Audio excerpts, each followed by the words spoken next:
দর্শক, এই বিষয়ে আরো জানবো। এই বিষয়ে আরো জানাতে পাথরঘাটা মৎস্য বন্দর থেকে সরাসরি যুক্ত হচ্ছেন সহকর্মী তাওহিদুল ইসলাম শুভ। শুভ, নোয়াখালীর হাতিয়ার জেলেরা চলমান নিষেধাজ্ঞার মধ্যে সরকারি সহায়তা পাননি, তো পাথরঘাটার জেলেরা সহায়তা পেয়েছেন কি?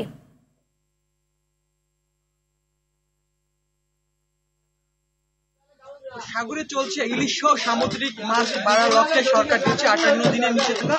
এই নিষেধাজ্ঞায় কিন্তু আমরা দেখেছি পাথরঘাটা উপজেলায় মোট 11,416 জন জেলে রয়েছে, তারা সমুদ্রকর্মী, তারা মাছ শিকার করে। কিন্তু এখন পর্যন্ত 1 মাস পেরিয়ে গেলেও কিন্তু এখন পর্যন্ত খাদ্য সহায়তা পায়নি এই পাথরঘাটা উপজেলার কয়েক হাজার জেলে। আমি দেখাতে চাই, আমার পেছনেই কিন্তু রয়েছে শতাধিক ট্রলার কিন্তু এখানে নোঙর করে রয়েছে এবং তারা কিন্তু মেরামতের কাজে ব্যস্ত, তার সময় পার করছে। এবং এই সময় পার করলেও কিন্তু তাদের যে প্রতি বছর যেভাবে সরকারি সহায়তা দেওয়া হয়, কিন্তু এখন পর্যন্ত 1 মাস পেরিয়ে গেলেও কিন্তু এখন পর্যন্ত খাদ্য সহায়তা তাদের দেওয়া হয়নি। এ বিষয়ে আমরা কথা বলেছিলাম উপজেলা মৎস্য কর্মকর্তার সঙ্গে। তিনি বলেছেন বরাদ্দ হয়েছে, কিন্তু এখন পর্যন্ত বন্টন কবে করা হবে তা কিন্তু আমাদের জানাতে পারেনি। তিনি বলেছেন যে খুব শীঘ্রই বন্টন হওয়ার সম্ভাবনা রয়েছে, কারণ বরগুনা জেলার সবথেকে জেলে পাথরঘাটা উপজেলায় বেশি রয়েছে এবং এই জেলেরা কিন্তু এখন পরিবার নিয়ে কিন্তু একদম বিপাকে পড়েছে। কারণ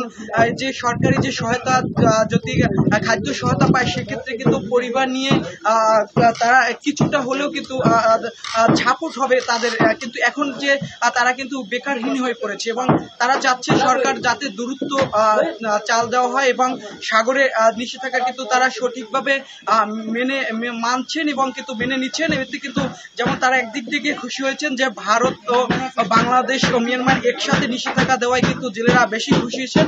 খুশি হলেও কিন্তু এখন পর্যন্ত খাদ্য সহায়তা পায়নি। এই ছিল রেদান আমার কাছে সর্বশেষ পাথরঘাটা থেকে। শুভ, ধন্যবাদ আপনাকে।